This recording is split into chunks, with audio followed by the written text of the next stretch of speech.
if you fail, there's no way anyone is going to trust you again. Everything in startup doesn't go over roses, right? So we have to deal with the difficult stuff as well. On our case, we were from a lost town in the middle of the world that is called Spain. We had no network, not contacts within the music industry. So it was all about of building the best product. We were able to spend time actually on doing what we should be doing, that is solving that problem or solving that specific need. I remember he telling me like, but what we were trying to do was almost impossible, that we had no network, that how the hell we were going to do that. Instead of me or anyone from the team reaching out to have this meeting, it was the product who was talking. It was the artist that was referring to other artists. Hey, have you tried this? It's working amazingly well for me. Sometimes it's way more important the go-to-market strategy, because product hasn't had a huge differentiator between the competition. The music industry was tired of trying new things. They were like, no, this is something that no one is going to solve. And you have a very little room to rebuild from that.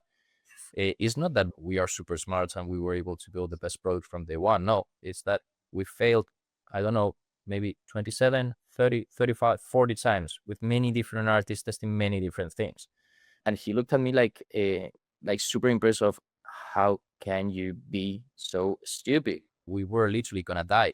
And I was like, okay, do we have time or not? And we went all in. It worked out. And right now, the product that actually is working is that product, or that iteration or evolution of the initial product. You had at some point in time 48 people in the company before generating any revenue. That's pretty aggressive. You need to build a team. You need to build a culture. You need to give them the tools and the means so they're able actually to execute the vision that you want to achieve, you know?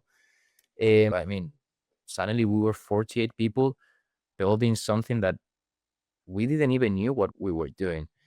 Often you get more done with a much smaller team than with a larger team. That's the big paradox, right? My dream would be to have a company where we are like between 15 to 20 employees maximum, like super aligned with the vision, mission, and on what we're building and how we do it. Most important thing is the value that is provided to the artist. From the second you wake up to the second you go to bed, there's no quiet moments. So there's no time for chilling. There's no time for resting. It's always something going on. He's always like, it seems like he has everything under control. When you speak to him, it's like he has never in his life had anything under control.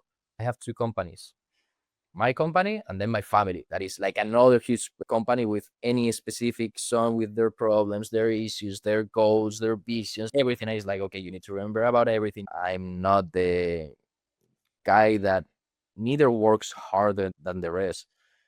But one thing that I do have is I'm super resilient. I never give up.